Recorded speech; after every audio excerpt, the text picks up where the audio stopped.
45 மற்றும் 46வது சாப்டர்ஸின் காண்டீபம்.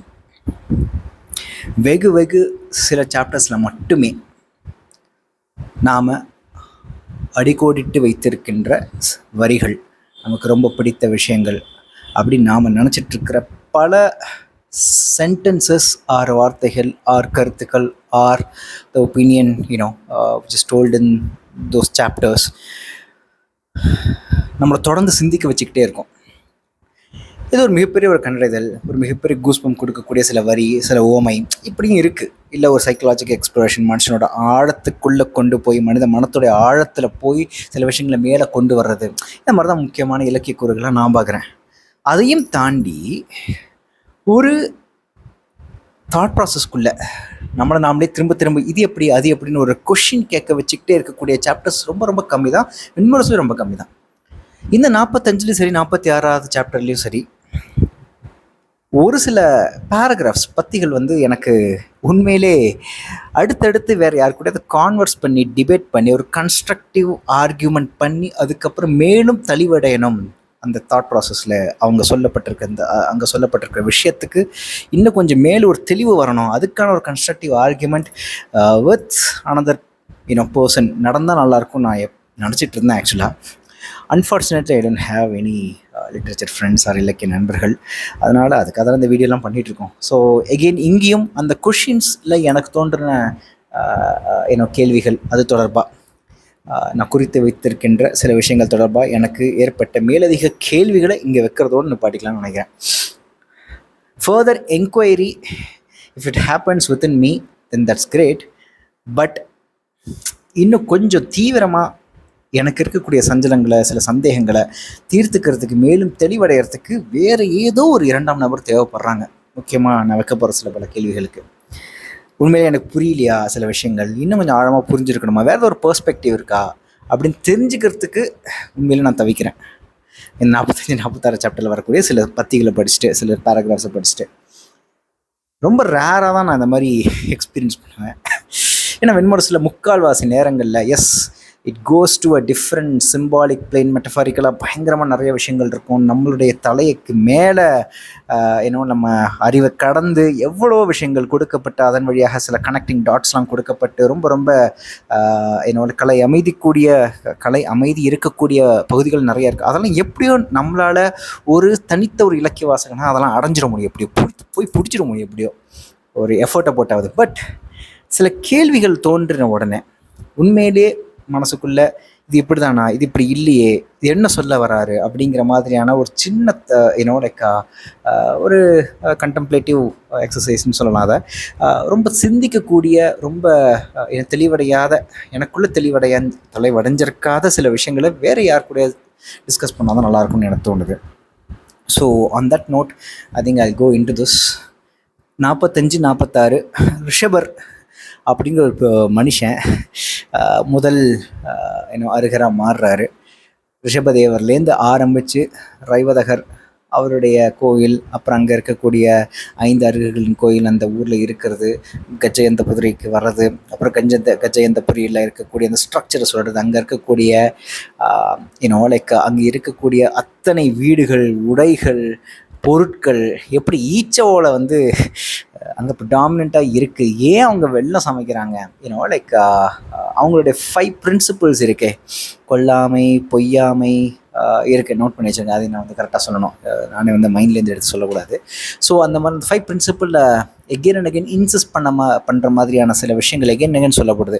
எஸ்பெஷலி அருகர்களை பற்றி, ஜெயினிசம் பற்றி, இந்த மாதிரி விஷயங்களை பற்றி சொல்லணும் அப்படிங்கனாலே நிறைய தத்துவம் சார்ந்த அந்த பிரின்சிபிள் சார்ந்த அந்த ரிலீஜியன்னு சொல்லலாம், இல்லை அந்த ஒரு தத்துவ மரபை சார்ந்த நிறைய விஷயங்கள் கொடுக்கப்படுறதுனாலே திடீர்னு ஒரு டெக்ஸ்ட்டுக்கு ஒரு லிட்ரரி குவாலிட்டி அதிகமான மாதிரியும் எனக்கு தோணுச்சு. ஆக்சுவலாக எஸ் இட் இஸ் ஆப்வியஸ்னு நினைக்கிறேன். ஏன்னா இப்போ ஒரு லிட்ரரி டெக்ஸ்ட், ஒரு லிட்ரேச்சர் டெக்ஸ்ட் எடுத்துக்கிட்டோம்னா அதில் என்னென்னலாம் நம்ம எதிர்பார்ப்போம். ஒரு மனசு ஆழத்துக்குள்ளே, ஒரு மனித மனத்தினோட ஆழத்துக்கு போய் ஏதோ நம்மளுக்கு தெரியாத, நாம் யோசித்தே இராத வேறு ஒரு பக்கங்களையோ, இல்லை நிறைய ஊமைகளை கொட்டியோ, புறவைய காட்சிகளை விவரிச்சோ, இல்லை மிகப்பெரிய உணர்வுகளை கொடுக்கக்கூடிய, உணர்ச்சிகளை கொடுக்கக்கூடிய டெக்ஸ்ட்டை படித்து இது மாதிரி சொல்லிக்கிட்டே போகலாம். இலக்கிய கூறுகள் நிறைய இருக்குது. அதில் முக்கியமாக தத்துவமும் ஒரு பகுதின்னு நினைக்கிறேன். ஒரு வாழ்க்கையோட கண்டறிதல், ஒரு மனிதனை பற்றின ஒரு ஆழமான புரிதல், இதெல்லாம் தத்துவத்தை டேரெக்டாக எடுத்து பேசக்கூடிய சாப்டர்ஸில் ரொம்ப ஈஸியாக கன்வே பண்ண முடியுது. அதே நேரத்தில் அந்த டெக்ஸ்ட்டுக்கு இன்னும் கொஞ்சம் லிட்ரரி குவாலிட்டி இன்னும் லைக் மேலெழுந்து வருது அப்படின்னு நினைக்கிறேன்.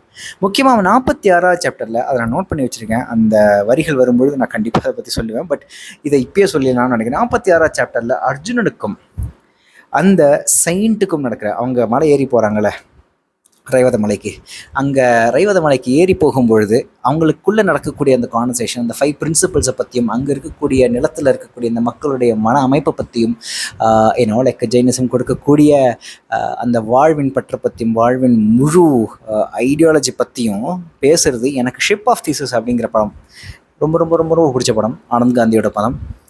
அவர் ஒரே படம் தான் டைரக்ட் பண்ணார், அதுக்கப்புறம் டேரக்டே பண்ணல அந்த முடிச்சேன். சரி, ஓகே, யா. அந்த ஷிப் ஆஃப் தீசஸில் இருக்கக்கூடிய second short film or second கதை அப்படின்னு சொல்லலாம், மைத்ரேயா அண்ட் ஹிஸ் டிசைபிள் அப்படின்னு கூட அந்த கதையை நான் வந்து பேரிடுவேன். அவ்வளோ பியூட்டிஃபுல்லாக இருக்கும் அந்த அந்த பர்டிகுலர் பகுதி, அந்த second short film in ship of Theseus. So அந்த சீன்ஸ்லாம் எனக்கு திரும்ப திரும்ப ஞாபகம் வந்துகிட்டே இருந்தது. ஏன்னா ஒரு கான்வர்சேஷன் நடந்துகிட்டே இருக்குல்ல ஒருத்தருக்கு இன்னொருத்தருக்கும். பேசிக்கலாக அர்ஜுனன் இந்த 45லேயும் சரி 46லும் சரி ஒரு சாதாரண கேரக்டராக மாறினான். He is not an Arjunan anymore. So இது ரொம்ப ரொம்ப ரொம்ப சாதாரண கேரக்டர். நீங்கள் அர்ஜுனன் இருக்க வேண்டிய இடத்துல ஒரு புது சீரவசை போட்டுக்கலாம், ஒரு சாத்திகியை போட்டுக்கலாம், இல்லை வேறு ஏதோ ஒரு சாதாரண ஒரு கேரக்டர் கூட போட்டுக்கலாம். அந்தளவுக்கு சாதாரணனாக அர்ஜுனன் வந்துட்டு போகிறான். அவனுக்கு ரொம்ப ரொம்ப வாழ்க்கையை பற்றின மிகப்பெரிய ஒரு இன்னும் வேற ஒரு கோணத்தை, வேற ஒரு தத்துவ பார்வை வந்து வைக்கிறாரு அந்த அருகப்படிவர். ஸோ இந்த மாதிரி ரொம்ப இன்ட்ரெஸ்டிங்கான கான்வர்சேஷன்ஸ் வரும்போது எனக்கு ரொம்ப பிடிக்கும். ப்ளஸ் டேரெக்டாக ஃபிலாசபி எடுத்து பேசும்பொழுது, டேரெக்டாக ஒரு மதத்துடைய பிரின்சிபல்ஸ் எடுத்து பேசும்பொழுது லைக் அது இன்னும் எக்ஸைட்டிங்காகவும் இருக்கும் எனக்கு பர்டிகுலராக. ஆனால் அது டேரெக்டாக ஒன்றுமே இல்லாமல், புனைவு தருணங்களே இல்லாமல் ஜஸ்ட்டு அப்படியே வந்து சொல்கிறது இருக்குல்ல, that won't be very interesting. அது கரெக்டாக ஒரு புனைவோட தருணத்தில் அந்த புனைவு போகிற பாதையில், கதை போகிற பாதையில் அந்த எந்த இடத்துல அதை வச்சா ரொம்ப ரொம்ப ஆப்டாக ஒர்க் ஆகும் அப்படிங்கிறது ஜேக்கு நல்லாவே தெரியும். அவருடைய எல்லா புனைவு ஆக்கங்கள்லேயும் இது பார்க்க முடியும். காடாகட்டும், இல்லை அனல் காற்றாகட்டும், இல்லை லைக் இரவாகட்டும், எல்லா லைக் இதுலேயுமே அவருக்கு தெரிந்த, அவர் கண்டடைந்த, அவர் லைக் டீப்பாக புரிஞ்சுக்கிட்ட அத்தனை ஃபிலாசபிக்கல் தாட்ஸையும் ஏதோ ஒரு கேரக்டர் வழியாக கொட்டிக்கிட்டே இருப்பார். ரைட். அதுக்கு சில ஸ்டேஜ் செட் பண்ணி விட்டுருவார், சில சந்தர்ப்பங்களை, சில சூழ்நிலைகளை வந்து ஏற்படுத்தி வச்சுருவார் புனைவுக்குள்ளே. அதுக்கப்புறம் he just goes on and on and on.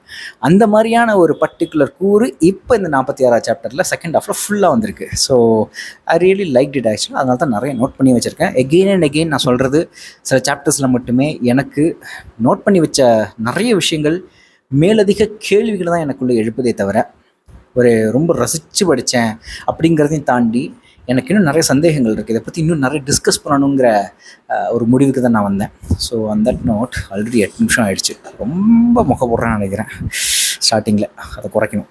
இரு கைகளாலும் தன் தலைமயிர் அனைத்தையும் பிழுது அவர் வீசுவதை உடல் விதிர்க்க கெட்டித்த பற்களுடன் சுற்றம் நோக்கி நின்றது.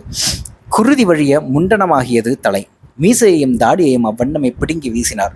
இடை சுற்றிய பட்டாடையை, மணிக்கச்சையை, கழுத்தணி ஆரத்தை, கங்கணங்களை, தோல்வளைகளை, கழலை களைந்தார். அக்கணம் கருவறைக்குள் இருந்து வெளிவந்தது போல் குருதி வழிந்த தலையுடன் முழு துழலுடன் தெற்கு நோக்கி நடந்தார். ரிஷபதேவரை பற்றி இப்படி ஒரு இதுவதன் நீலாஞ்சனை அந்த டான்ஸரை எரிச்சதுக்கப்புறம், போன வீடியோவில் கூட அவங்க பேர் வந்து மறந்து போனேன்னு சொல்லலை. ஸோ அந்த டான்ஸரை எரிச்சதுக்கப்புறம் it's very difficult to actually internalize it, what he goes through அப்படிங்கிறது. அது புனைவுக்குள்ளே இருக்கக்கூடிய ஒரு மிஸ்டிக்கல் எலமெண்ட் அப்படின்னு நான் பார்க்குறேன். ஒரு கேரக்டர், அந்த கேரக்டருக்கே உண்டான ஒரு ஒரு ரொம்ப மிஸ்ட்ரியாக இருக்குது அந்த உணர்ச்சியே எனக்கு ஆக்சுவலாக ரொம்ப மாயத்தன்மையோடு இருக்குது. ஏன்னா எஸ், அப்படியான மாணவர்கள் அப்படி தானே இருப்பாங்க. ஏன்னா அவங்கள வேறு ஒரு லெவலில் ஆப்ரேட் ஆகிற மாணவர்கள். நாம் ஏதோ நம்ம சராசரியான ஒரு மனிதர்கள் நிலையில் இருந்து கொண்டு அப்படியான ஒரு மனநிலையை புரிஞ்சுக்கிறது ரொம்ப கஷ்டம் நினைக்கிறேன். பட் எகெயின் இதனால இந்த கொஷின் ஆரம்பிக்குதுன்னு நினைக்கிறேன். ஆனால் என்னுடைய பர்செப்ஷன் சொல்லிடுறேன். இங்கே எரிக்கும் போது எரிச்சிட்டு வந்து உக்காந்து he also things about food. இந்த பர்டிகுலர் பத்திக்கு முன்னாடி அவர் எல்லாத்தையும் பிடிச்சி, ஐயோ இட்ஸ் அ வெரி வெரி வைலண்ட்டான ரொம்ப ரொம்ப ஒரு சுய வதையை வந்து எப்படியா பண்ணிக்கணும் அப்படிங்கிற மாதிரி எல்லாத்தையும் கழட்டி போடுறாரு. கிட்டத்தட்ட முடியும் பிடிச்சி கழட்டி போடுறாரு, எல்லாத்தையும் அடித்து நவுத்துறாரு. ரைட்.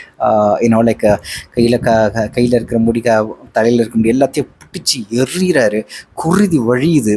அவ்வளோ டக்குன்னு ஒரு டிரான்ஸ்ஃபர்மேஷன் அந்த புள்ளியில் நடக்கிறதுக்கான தேவை என்ன? What really triggered him? Yes, it's not just a single moment. After she passed away, after she died, அந்த கலையோட உச்ச தருணத்தில் அவள் இறக்கும் பொழுது ஒரு நிறைவான சாவு அப்படின்னு நிறைய பேர் சொல்லிக்கிறாங்க. ஐயோ இப்படி சாவு நடந்துச்சு, இது அமங்கலம் அப்படின்னு சொல்லிட்டு வேறு சில பேர் சொல்லிக்கிறாங்க இந்த சாப்டரில். பட் ஆனால் இந்த கலையோட உச்சத்தில் சாகும் பொழுது அவருக்குள்ளே ஏதோ ஒரு மிகப்பெரிய தடுமாற்றம், வேறு ஒரு மிகப்பெரிய கொஷின், ரைட்? இங்கில்லை இங்கில்லை இங்கில்லை, தன் பார்த்த அழகும், தன் பார்த்த ஸ்வர்ணமான அழகும், அவ்வளோ பொலிவும் இங்கில்லை இங்கில்லை அப்படிங்கிற ஒரு மிகப்பெரிய கேள்வி அவருக்குள்ளே வருது. அதுக்கப்புறம் அந்த பாடி கருகி உருகிறத, அது எரிஞ்சு அது கிட்டத்தட்ட கூழாக மாறக்கூடிய இமேஜினேஷன் அவருக்குள்ளே நடந்துக்கிட்டே இருக்கு. அந்த இடத்துல அவருக்கு ஏதோ ஒரு சுவையை பற்றின, ஒரு ஃபுட்டை பற்றின ஒரு மெமரியும் வருது. அதை நான் நோட் பண்ணி வச்சுருக்கணும், தப்புன்ட்டேன் ஆக்சுவலாக. அந்த பேரை தான் முக்கியமான பேரை, அந்த பர்டிகுலர் இடம் வந்தோடனே எதுக்கு லைக் ஏதோ ஒரு டேஸ்ட் ஒன்று நினைவு வருது, ஒரு ஃபுட்டை பற்றின ஒரு டேஸ்ட்டை பற்றின நினைவு வந்த உடனே ஹி ஜஸ்ட் காட் ஸோ ஆங்க்ரியோ அப்படிங்கிற மாதிரி எனக்கு தோணுச்சு ஆக்சுவலாக. ஸோ ஏன்னோ அந்த இடத்துல தான் அவர் உடையிறாருன்னு நினைக்கிறேன். எகெயின் இதை நான் எப்படி புரிஞ்சுக்க விரும்புகிறேன்னா, அவரால் இவ்வளோ அழகை கண் முன்னாடி பார்த்து அந்த அழகு இல்லை, அப்போ வேறு எங்கே இருக்குது? அப்போ அந்த அழகு எங்கே இல்லை, வேறு எங்கேயும் இருக்குது. அந்த அழகு எங்கே? அந்த அழகு எங்கே? வேறு ஒரு சோல் கான்செப்டை பற்றி, ஒரு ஆன்மாங்கிற கான்செப்டை பற்றி அவர் பேசுகிறாருங்கிற மாதிரி எனக்கு தோணுச்சு. அதுக்கப்புறம் அந்த டான்ஸர் எரிந்ததுக்கப்புறம் அவருக்கு மைண்டுக்குள்ளே நடக்கக்கூடிய தாட்ஸ், அந்த ஃபுட்டை பற்றின, டேஸ்ட்டை பற்றின அந்த ஒரு நினைவு, ஏதோ இந்த ஒரு நிலையில் நம்மளால் இப்படி தான் இருக்க முடியும். இந்த மனநிலையில் ஒரு ராஜாவாக, ஒரு லைக் அரசராக இந்த நாட்டை கட்டி ஆளக்கூடிய ஒருத்தனாக இருக்கும் பொழுது இந்த மாதிரி எண்ணங்கள் தான் வருது. இதுலேருந்து விட்டு ஒழியணும், இங்கில்லை எதுவும், வேறெங்கோ இருக்கின்றது, அந்த வேறெங்கோ நான் நோக்கி போகிறேன், right? Again and again like ஒரு பருப்பொருளே அடைஞ்சு கிடக்கக்கூடிய ஒரு சாபமோ, ஒரு பிரசன்ட் மாதிரி அதிலே மாட்டிகிட்டு இருக்கிறாரோ அப்படிங்கிற மாதிரி எனக்கு தோணுது. It may be completely wrong. But இதெல்லாம் தான் நான் சொல்கிறேன். This is where I need a discussion with someone else, where they can give totally throw their perspectives. இன்னும் ஆழமாக புரிந்து கொள்ளக்கூடிய, இன்னும் ரிஷப தேவரை இன்னும் ஆழமாக புரிந்து அவர் உள்ளுக்குள்ளே போகிறதுடைய ஒரு தியரட்டிக்கல் எக்ஸ்ப்ளனேஷன் இன்னும் கரெக்டாக சரிவர வரையறுத்து எனக்கு கூறக்கூடிய யாராவது இருந்தால் ரொம்ப நல்லாயிருக்கும். இந்த வீடியோக்கு கமெண்ட் போட்டால் கூட நல்லாயிருக்கும்.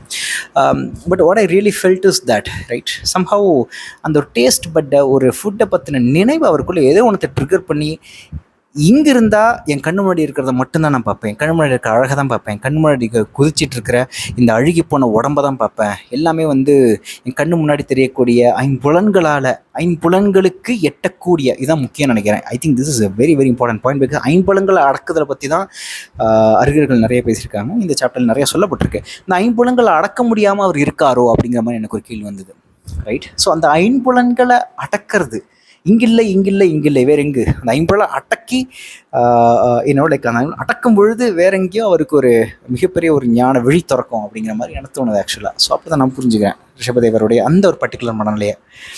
கருணை என்னும் சொல்லுடன் காலமில்லா பெருவழி கடந்து வந்து கண்விழித்தார். முழுநிலவு அப்போதும் புவியை தழுவி இருந்தது.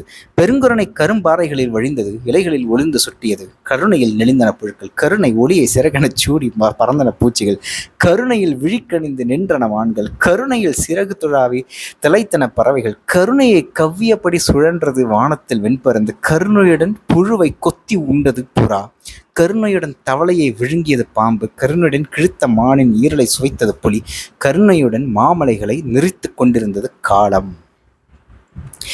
ஆரம்ப கட்டத்தில் இந்த கருணை கருணை கருணை கருணை கருணை கருணை கருணை இஸ் த மெயின் கான்செப்ட். அந்த ஒரு ஈரம் கருணை, இந்த கருணையை பற்றி தான் ரொம்ப ரொம்ப ரொம்ப அழுத்தமாக, ரொம்ப ரொம்ப தீர்க்கமாக ஒரு யூனிவர்சல் கான்செப்ட் மாதிரி, ஒரு யூனிவர்சல் உணர்ச்சி மாதிரி அது இருந்தால் போதும். அதுதான் the central emotion or the central core emotion of like Jainism அப்படின்னு பேசப்படுறது இருக்குல்ல.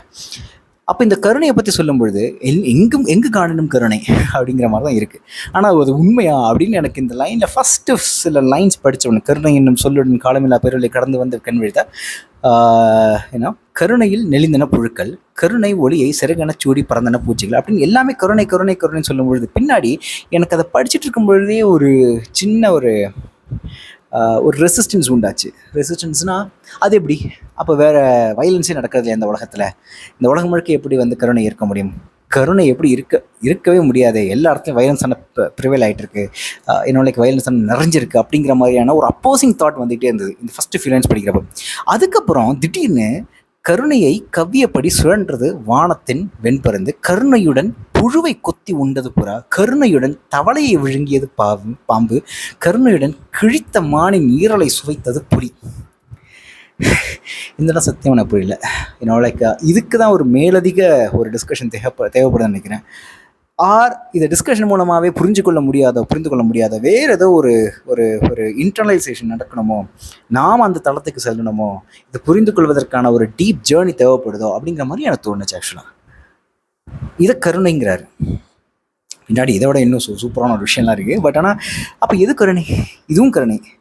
அப்போ இந்த ஒரு செயின் இருக்குல்ல, லைக் புறா ஒன்றும், அதுக்கப்புறம் மானை புலி உண்ணும், அப்புறம் புலியை மனசை வேட்டாடுவான், இந்த மாதிரியான ஒரு செயின் இருக்குல்ல, இந்த ஒரு செயின் இந்த நேச்சரை தான் கருணை அப்படிங்கிறாரா?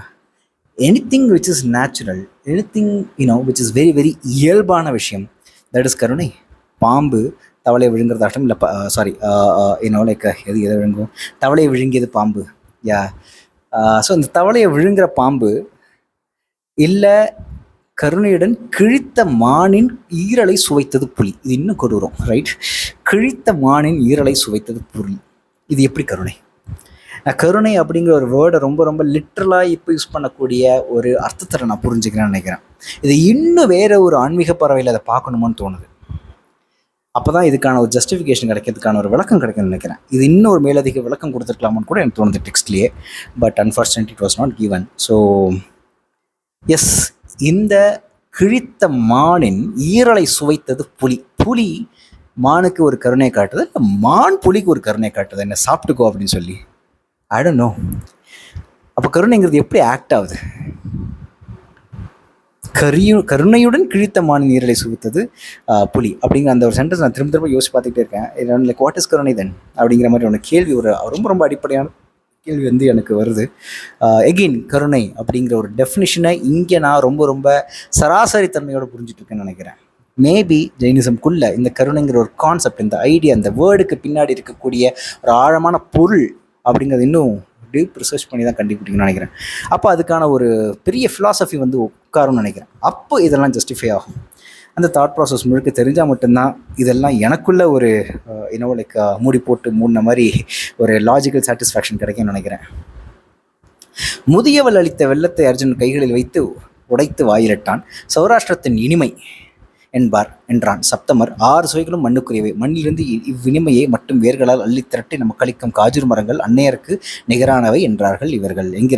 நமக்கென முளை கணிப்பவை, கரிய உடலுடன் குறுகிய இலைகளுடன் காற்றென்றும் மழை என்றும் வெயில் என்றும் பாராத கருணை சுரந்து இங்கு நின்றிருக்கின்றன.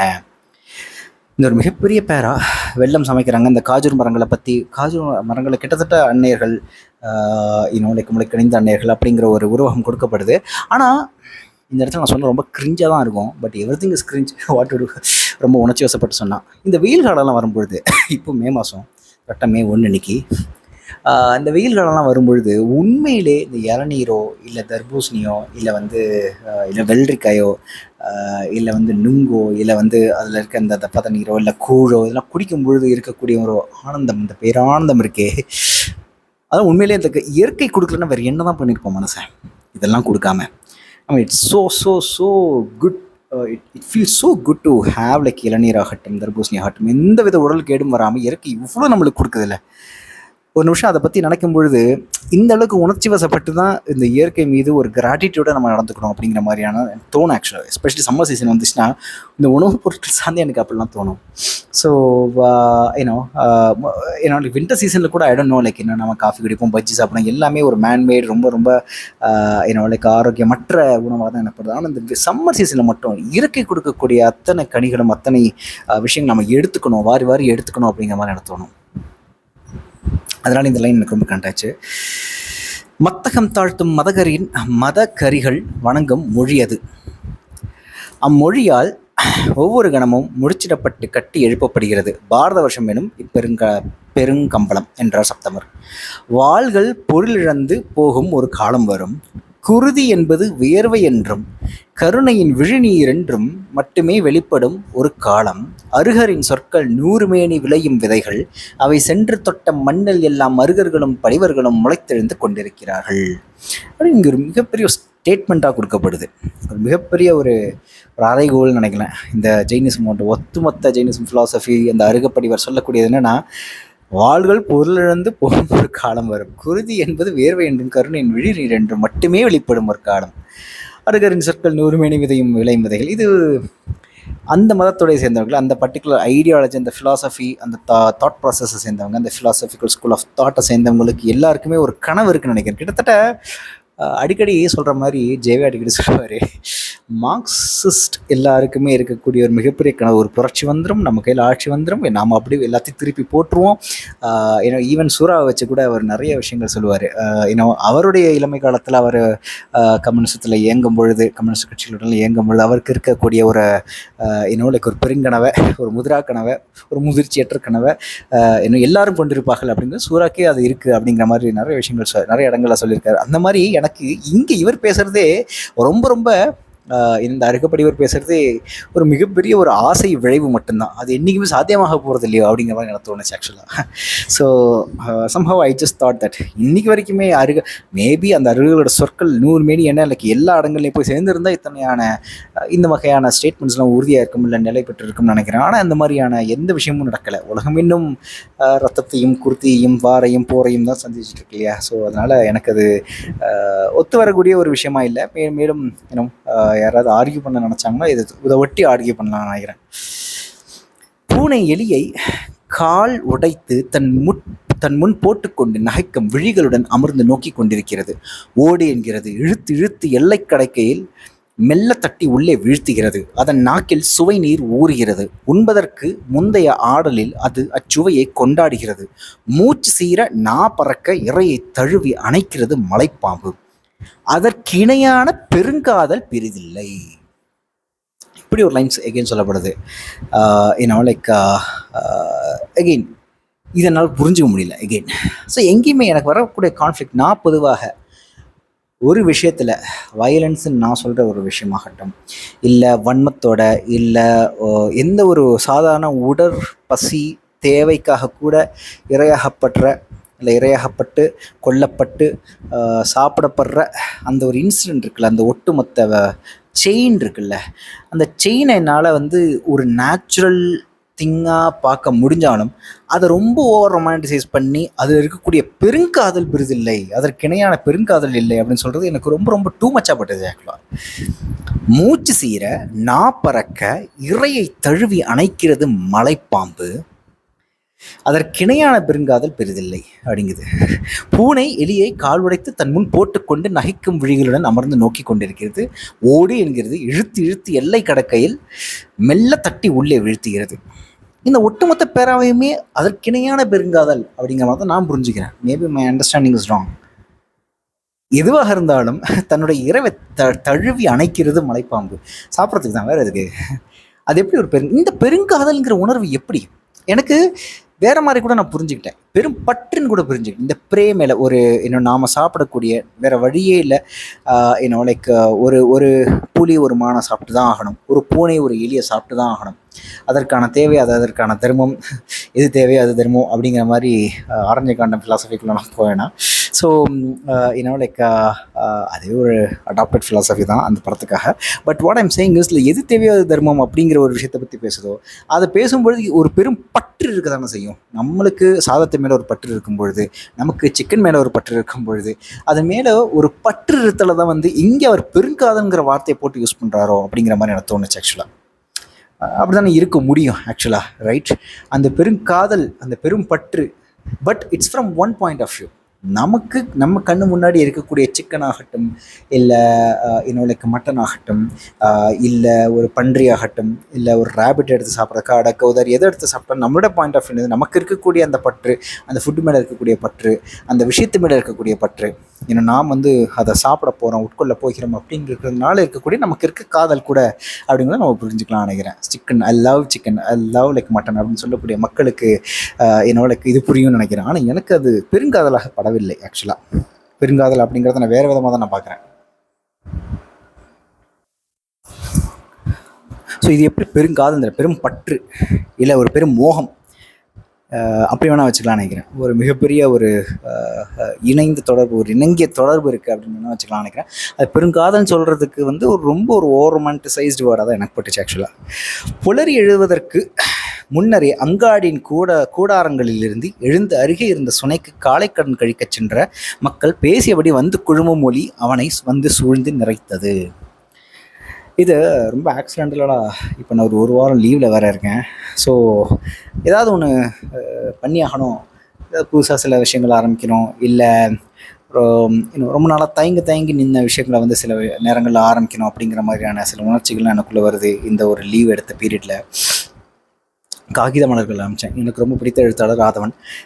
அவருடைய சிறுகதைகள், நாவல்கள் இதெல்லாம் ரொம்ப முன்னாடி படித்து he is my top the number 1 favourite writer அப்படிங்கிற மாதிரியான ஒரு பர்செப்ஷன், ஒரு மாதிரியான ஒரு ஃபிக்ஸ்ட் மைண்ட் செட் எனக்குள்ளே இருக்குது. அதனாலே அவருடைய நாவல் வேறு ஏதாவது ரீவிசிட் பண்ணணுன்னாலும் காலம் கடந்து இப்போ படிக்கிறோம், நம்மளுக்கு பிடிக்காமல் போயிடுச்சுன்னா என்ன எப்படி இருக்கும் அப்படிங்கிற மாதிரி சின்ன ஒரு பயம் இருந்தது எனக்குள்ளே. ஆனால் அந்த பயத்தெல்லாம் களைஞ்சி வேறு எப்போ தான் படிக்கிறதுன்னு சொல்லிட்டு ரீவிசிட் பண்ண ஆரம்பித்தேன் காகித மலர்களை. முக்கியமாக முதல்ல கொஞ்சம் லைட்டாக பயந்துட்டேன், ஏன்னா காகித மலர்களோட ஆரம்பத்தில் வரக்கூடிய அந்த சாப்டர் ரொம்ப சூப்பராக இருக்கும்.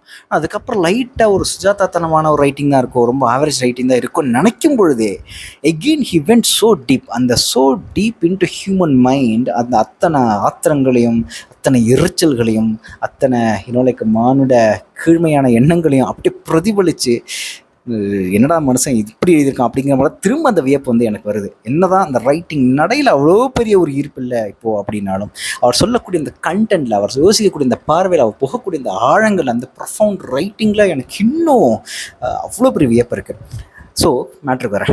நேற்று காகித மலர் படிக்கும் பொழுது ஒரு இடத்துல விஸ்வம்ங்கிற கேரக்டர்னு நினைக்கிறேன். விஸ்வம்ங்கிற கேரக்டர் வந்து நினைப்பான் இங்கர்சால் அப்படின்னு நினைக்கிறேன். அவன் நினைப்பான் இங்கர்சால்ங்கிற ரைட்டருக்கு லைக் இங்கர்சால் தானே, ஆமாம், ஐ திங்க் ஸோ. வேறு யாரும் நினைப்பாங்களா, இந்த கதையில் வரக்கூடிய பாத்திரங்கள் யாருக்கும் உடல் உபாதைகள், காலைக்கடன்கள் இதெல்லாம் வரவே வராதோ அப்படிங்கிற மாதிரி ஒரு கேள்வி எழுப்புவார் அந்த ஒரு வெளிநாட்டு எழுத்தாளர் அப்படிங்கிற மாதிரி அவனுக்குள்ள ஒரு கேள்வி வரும். எனக்கு வெண்முரசு படிக்கும்போது நான் பல தடவை சொல்லியிருக்கேன், எனக்கு உண்மையிலே இந்த உடல் உபாதைகள், காலைக்கடன்கள், இது மாதிரி ரொம்ப ரொம்ப ரொம்ப ரொம்ப ரொம்ப ப்ராக்டிக்கலான விஷயங்கள் எங்கேயுமே பெருசு சொல்லப்பட்டதே இல்லை வெண்முரசில். இது மாதிரி அரிதாக சில இடங்களில் மட்டும் வரும். ஃபார் எக்ஸாம்பிள் இங்கே ரைட், அங்கே புலரி எழுவதற்கு முன்னரே அங்காடின் கூடாரங்களிலிருந்து எழுந்து அருகே இருந்த சுனைக்கு காலைக்கடன் கழிக்க சென்ற மக்கள் பேசியபடி வந்து குழுமும் ஒளி கேட்டது அப்படிங்கிற மாதிரி. ஸோ லைக் உண்மையில இப்போ அர்ஜுனனுக்கோ தர்மனுக்கோ முக்கிய கதாபாத்திரங்களுடைய காலை கடன்கள், இல்லை காலை ஆக்டிவிட்டீஸில், இல்லை அவங்களுடைய வயிறு உபாதைகள், உடல் உபாதைகள் எதுவுமே பெருசாக பேசப்பட்டது இல்லையே அப்படிங்கிற மாதிரி எனக்கு தோணிகிட்டே இருக்கும். பட் இது ரொம்ப ரொம்ப low level expectation as a literary reader அப்படிங்கிற மாதிரி எனக்கு ஒரு எண்ணம் இருந்துக்கிட்டே இருக்கும். ஒரு கதை எழுதுகிறோம்னா ஒவ்வொரு கேரக்டரும் வந்து தும்புனா, மூக்க நோண்டினா, அப்புறம் வந்து சூத்த சொரிஞ்சான், அதுக்கப்புறம் வந்து ஆய் போனா, ஒன்றுக்கு போனா அப்படின்னு எழுதிட்டு இருக்க முடியும்? Like what kind of expectation is this அப்படிங்கிற மாதிரி எனக்கு தோணும். பட் ஒரு ரொம்ப ரொம்ப ஒரு கிண்டலாக, சட்டேரிக்கலாகவும் இதை வந்து பார்க்கலாம்னு நினைக்கிறேன். அந்த காகித மலர்களை படித்த மாதிரி இப்போ முக்கிய கதாபாத்திரங்கள் எல்லாருமே வீறு கொண்டு எழுந்து மிகப்பெரிய வீரர்களாக, அவங்களுக்கு எந்த உடலாபாதைகளும் காலை கடன்லாம் கழிக்காமல அவங்க எல்லா நேரமும் அப்படி இயங்கிக்கிட்டே இருப்பாங்களா அப்படிங்கிற மாதிரி கேள்வி வரும். இது ரொம்ப ரொம்ப என்ன சொல்கிறது, ஒரு படைப்பை கீழே இறக்கணும் அப்படின்னா இந்த மாதிரியான வாதங்களை கொண்டு வரலாம்னு நினைக்கிறேன். ஸோ எனக்கு 2 விதமாக வந்தது. இது காகித மலர்களை படிக்கும் பொழுது yes I also thought about that அப்படிங்கிற மாதிரியான ஒரு மைண்ட் செட் வந்தது. But at the same time ஒரு லிட்ரரி வாசகமாக இதெல்லாம் ஒரு கேள்வியா அப்படிங்கிற மாதிரியான எனக்கு ஒரு சின்ன மன வருத்தம் இருந்தது. இப்படிலாம் போய் யோசிக்கிறோமே அப்படிங்கிற மாதிரி. சப்தமர் எங்கே? அவர் காலையிலேயே சித்தமாகி கடைக்கு சென்று விட்டார் என்றான் அவன். அர்ஜுனன் புன்னகை செய்தான். உங்கள் புன்னகை புரிகிறது வில்லவரே. அவர் முதலும் முடிவுமாக வணிகர். அருக நெறியை கற்றறிந்திருக்கிறார். செல்லுமிடமெங்கும் அதை பரப்ப முயல்கிறார். நெறிகளில் வணிகர்களுக்கு பொருள் செய்ய உதவுவது அருகமே என அவர் அறிந்திருக்கிறார். ஒரு common concept still applies like இந்த current day period as well. The business has to grow அப்படின்னா அங்கே எந்த ஒரு வாறு ஈறு மயிறு மட்டை எதுவும் இருக்கக்கூடாது. எல்லாம் ஸ்டேபிளாக அழகாக சூப்பராக போனால் அப்போ தான் க்ரோ ஆகிறதுக்கான ஆப்பர்ச்சுனிட்டி பிஸ்னஸ் இருக்கும் அப்படிங்கிற ஒரு சின்ன புரிதல். அதுக்கு அருகர் லைக் அருகம்தான் ஒரு தகுந்த ஃபிலாசபி எல்லா பிஸ்னஸ்க்கும் அப்படிங்கிற மாதிரி ஒரு பாயிண்ட் ஆஃப் வியூ வருதுல்ல. அருகத்தை தவிர அந்த காலத்தில் மகாபாரத காலத்தில் எல்லாருமே வீரம் அது இதுன்னு சொல்லி வேறு மதங்கள் சொல்லி கொடுத்துருக்குது வேறு எதோ அப்படின்னு நினைக்கிறேன். ஆனால் இப்போதைக்கு இந்த காலகட்டத்தில் எல்லா மதங்களும் ஏதோ ஒரு விதத்தில் அன்பை டீச் பண்ணுது அப்படின்னு அருகத்தை மொத்தமாக வச்சுக்க முடியும். எல்லா மதத்துலேருந்து அன்பை மட்டும் எடுத்து உலகம் முழுக்க அமைதியாகவே இருக்கலாமே அப்படிங்கிற மாதிரி தாட் ப்ராசஸ் வந்தது. பட் ஸ்டில் இந்த இடம் எஸ் ஆப்வியஸ்லி இட்ஸ் லைக் ஒரு யூனிவர்சல் ட்ரூத் மாதிரி. wherever the business has to grow, wherever the business people have to gain lot of money, they have to approach a land, they have to start the business and then maintain it only in the land of stability. ஒரு stable economy இருக்கக்கூடிய அந்த ஒரு நிலத்தில் மட்டும்தான் அவங்களால ஒரு பிஸ்னஸை தொடர முடியும் அப்படிங்கிற யூனிவர்சல் ட்ரூத்தை இங்கே அருகத்தை முன்னிறுத்தி சொல்லப்படுது. ஸோ அது எனக்கு இன்னும் கொஞ்சம் எல்லாத்தையும் புகுத்துறாங்களோ அந்த அருகத்தை அப்படிங்கிற மாதிரி எனக்கு தோணுச்சு. ஆக்சுவலாக பஞ்சுத்துகள் பறந்து செல்வது போல் பாறைகள் மேல் கால்கள் பதிகின்றன என்னும்படி சென்று கொண்டிருந்த வெண்ணிற ஆடை அணிந்த அருகநெறி படிவர் ஒருவரை கடந்து செல்லும்போது அடிபணிகிறேன் உத்தமரே என்றான் அர்ஜுனன். தாங்கள் செல்லும் விரைவு பொருளற்றது வீரரே. நெடுநேரம் அப்படி தாவி செல்ல முடியாது. பாதையை கால்களுக்கு விட்டு கொடுங்கள். செல்வதறியாது செல்லும் பாதையே பொருளுடையது. இங்கேருந்து ஆரம்பிக்குது ஷிப் ஆஃப் தீசஸோடைய செகண்ட் பார்ட்டோட சிமிலர் ஒரு டெக்ஸ்ட் பார்ட் இங்கே ஆரம்பிக்குது. ஸோ அவ்வளோ சிமிலாரிட்டிஸ் பார்க்கலாம்னு நினைக்கிறேன். பட் ஆனால் இதில் அர்ஜுனன் அவ்வளோ துடுக்குத்தனமான சில கேள்விகள் இல்லை கொஞ்சம் மட்டக்கிற மாதிரியான கேள்விகள் நிறைய கேட்குறது இல்லை. 2-3 இடங்களில் ஒரு சின்ன புன்னகையோட ஒரு சின்ன நக்கலான ஒரு புன்னகையோட கேட்குறதோடு நிப்பாட்டிக்கிறான் அர்ஜுனன்.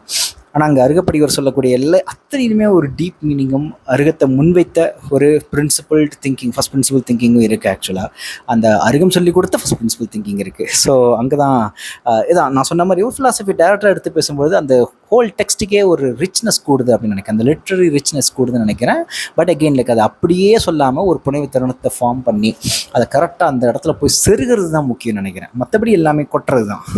ஸோ கொட்டுறது easy. I think every writer will feel very very excited to to do that, to spill out all the information they know about a particular philosophy or philosophical thought process. But ஆனால் அந்த இடத்துக்கு reach ஆகிறது இருக்குல்ல, அது ரொம்ப முக்கியம். அது கரெக்டாக அமைஞ்சால் மட்டும்தான் அந்த பர்டிகுலர் பகுதியே அந்த கான்வர்சேஷனல் ஏரியாவே ரொம்ப ரொம்ப பியூட்டிஃபுல்லாக ரிச்சாகவும் இருக்கும். ஸோ இங்கே சொன்ன மாதிரி தாங்கள் செல்லும் விரைவு பொருளற்றது வீரரே.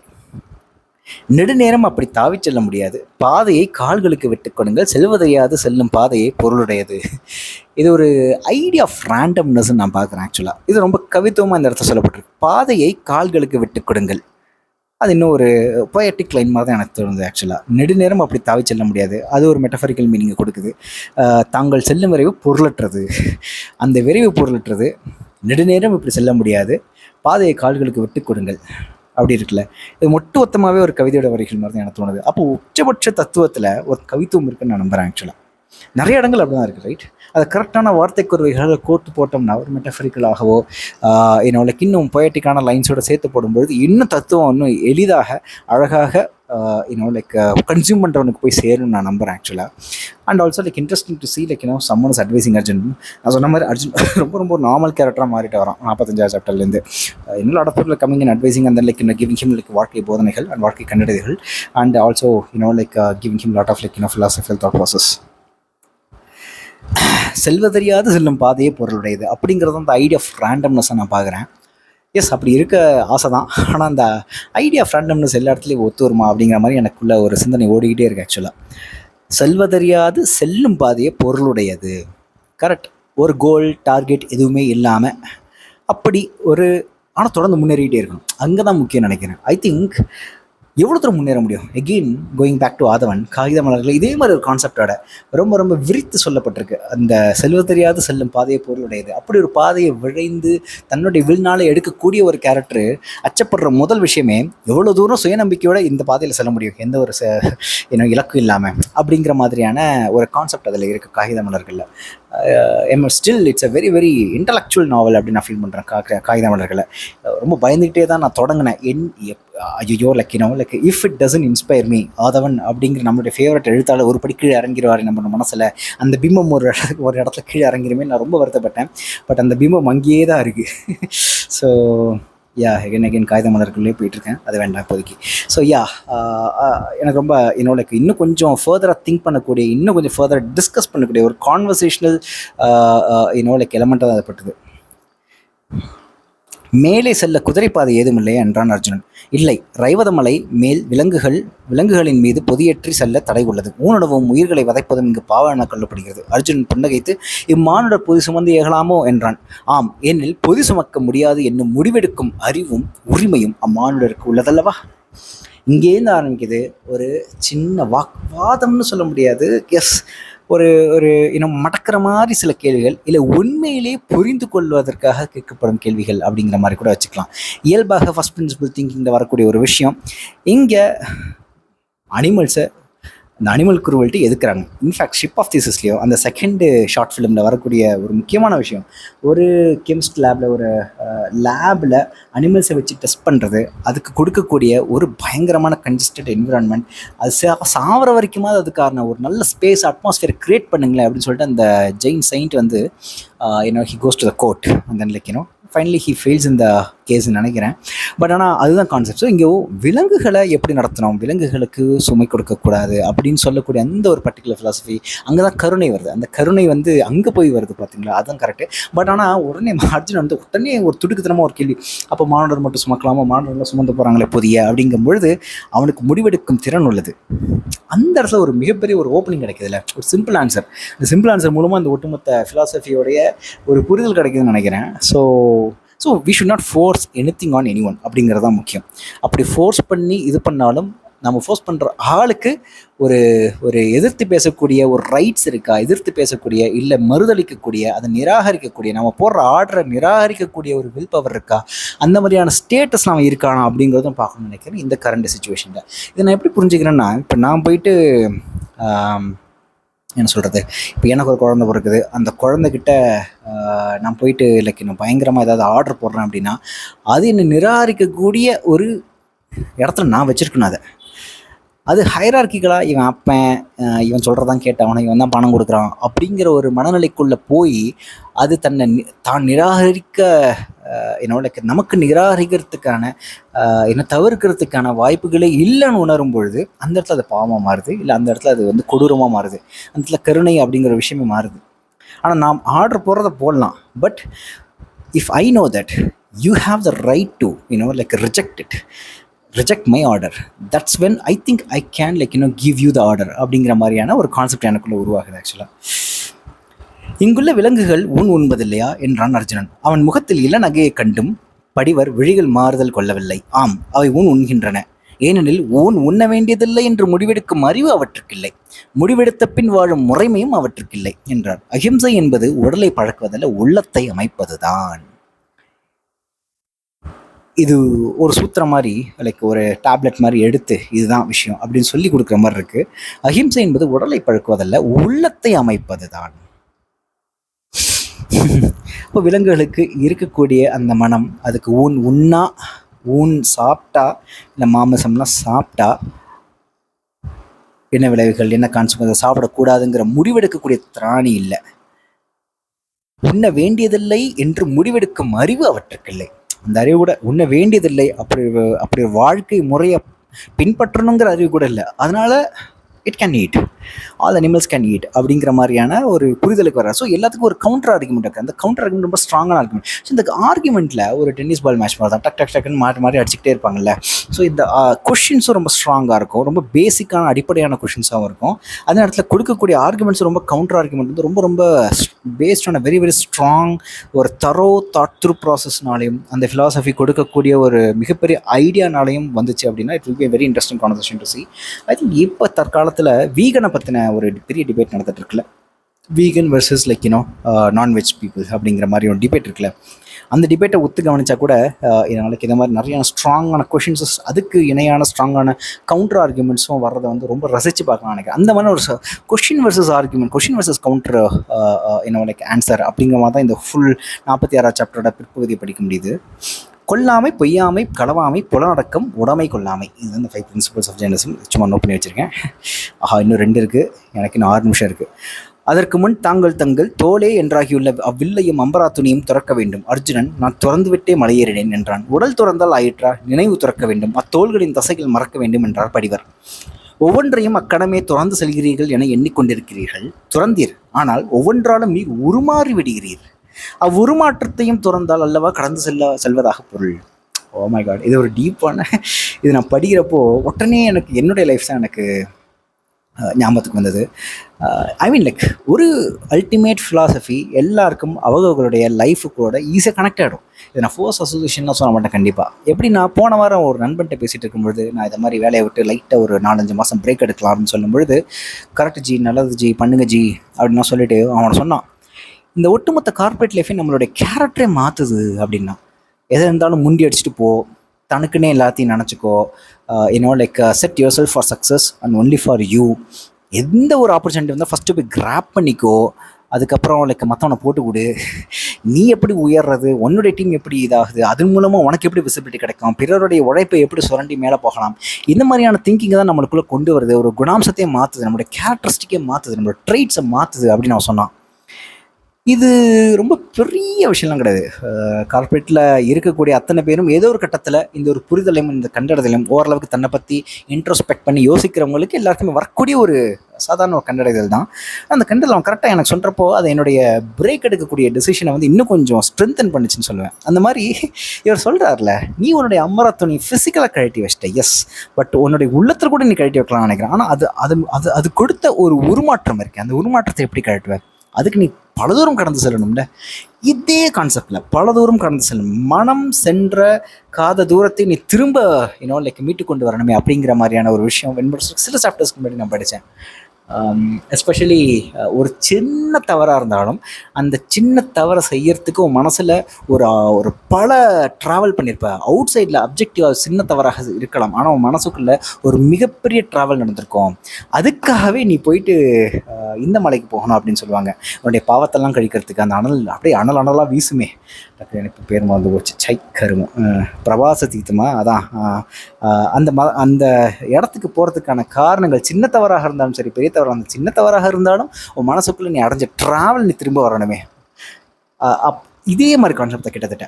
ஸோ நீ வில்ல விட்டுட்டு அம்பரா துணியெல்லாம் விட்டுட்டு வந்துட்டேன் ஃபிசிக்கலாக, பட் அது கொடுத்த ஒரு உருமாற்றம், இந்த டிரான்ஸ்ஃபர்மேஷன் நீ விடணுமே. அந்த டிரான்ஸ்ஃபர்மேஷனை விட்டியா? இப்போ நான் கார்பரேட்லேருந்து குவிட் பண்ணி 4-5 மாதம் இந்த பிரேக் எடுக்க போகிறேன் அப்படின்னாலும், இந்த கார்பரேட் எனக்கு 14 வருஷமாக கொடுத்த ஒரு பழக்கத்தை, ஒரு கண்டிஷனிங்கிற வார்த்தை வர்றதுக்கு காரணம் ஜேகே தான். கண்டிஷனிங்கை இல்லை பழக்கத்தை இல்லை அந்த நினைவை, அந்த ஒரு கேரக்டரிஸ்டிக் டிரான்ஸ்ஃபர்மேஷனை எப்படி விட்டுட்டு வர்றது? How much time does it take? But will it ever come like அந்த கார்பரேட் கொடுத்த அந்த ஒரு குணாம்சத்தை விட்டு நான் வெளில வர முடியுமா அப்படிங்கிற கேள்வி எனக்குள்ளே இருக்குது. அச்சங்கள் எவையாயினும் கண்ணோடு கண்ணோக்காது வெல்வது அரிது என்றார் படிவர். ஒரு களம் வரும், உமது அச்சங்கள் பேரொரு கொண்டு பெரும்படையென முன்னால் திரண்டு நிற்கும். அவற்றை நீர் கண்ணோக்கி நின்று பொருதி வெல்வீர். அக்களத்தை கடந்த பின்னரே உமக்கு மெய்மை ஓதப்படும். வீரரே, மெய்மையை அஞ்சாது எதிர்கொள்பவனை வீரன், நீர் அதுவாக ஆவீர். அதற்கென இங்கு தேர்ந்தெடுக்கப்பட்டவர் நீர். ஒரு ரிப்பீட்டட் ஐடியா, ரிப்பீட்டட் கருத்தியெல்லாம் இங்கே திரும்ப சொல்லப்படுதுன்னு நினைக்கிறேன். முக்கியமாக மெய்மையை அஞ்சாது எதிர்கொள்பவனே வீரன். இது வீரம்னா என்ன அப்படிங்கிற மாதிரியான ஒரு சின்ன டிஸ்கஷன் சில சாப்டர்ஸ்க்கு முன்னாடி வர்றப்போ, அச்சமற்று இருப்பவன் எவன், எதை கண்டும் அச்சமற்று இருப்பவன் தான் வீரன். மெய்மையை கண்டும் அச்சமற்று இருப்பவன், இல்லை அவமானங்களை கண்டும் அச்சமற்று இருப்பவன், எதை கண்டும் அச்சமற்று இருப்பவன் தான் வீரன் அப்படிங்கிற அந்த ஒரு பர்டிகுலர் புள்ளியை நான் டிஸ்கஸ் பண்ணியிருக்கேன் வீடியோவில். அதே மாதிரியான ஒரு கான்செப்ட், சிமிலர் கான்செப்ட் தான் இங்கே வருது. இந்த மெய்மையை கண்டு அச்சப்படாமல் இருக்கணும். மெய்மை எதுவாக வேண்டாமல் இருக்கலாம், அது ஒரு அவமானமாக கூட இருக்கலாம், இல்லை அன்பாக கூட இருக்கலாம். எந்த ஒரு விஷயத்தையும் நேர்மையாக அதுக்குள்ளே இருக்கக்கூடிய அந்த மெய்மையை உணர்ந்து அதை நோக்கி நிற்கிறது, எதிர்நோக்கி நிற்கிறது, நேருக்கு நேராக நிற்பது இருக்குல்ல, கண்ணோடு கண் காண்பது இருக்குல்ல, அங்கே தான் ஒரு வீரத்துடைய லைக் முழு வீரம் தென்படுதுன்னு நினைக்கிறேன். அந்த ஒரு முழு வீரம் வேறு எங்கேயுமே என்னுடைய வாழ்க்கையில் இல்லைன்னு நான் நினைக்கிறேன். சின்ன சின்ன விஷயங்களுக்கெல்லாம் அச்சப்பட்டு கொண்டு இருக்கிற என் வாழ்க்கை அந்த முழு வீரத்தை நோக்கி கூட போகலை. ஸோ அது ஒரு கிரேசி மைண்ட் செட் தேவைன்னு நினைக்கிறேன். அர்ஜுனுக்கு இருக்கிற மாதிரி மிகப்பெரிய கிரேசி மைண்ட் செட். நம்மளுக்கு இருக்கக்கூடிய ஒரு செக்யூர்டு என்விரான்மெண்ட்லேயே இருக்கணுங்கிற ஒரு சின்ன ஒரு safety mind set, it won't lead us to that path of like ஒரு அச்சமற்ற மனநிலையை, ஒரு வீர மனநிலையை நம்மளை அழைச்சிட்டு போகாதுன்னு நினைக்கிறேன். அதற்கான முதுபடியை நான் இப்போ குவிட் பண்ணலான்னு யோசிச்சு வச்சுருக்கேன். ஒரு பிரேக் எடுக்கலாம்னு யோசிச்சு வச்சுருக்கேன். பார்ப்போம் whether it will lead me to that like fearless path.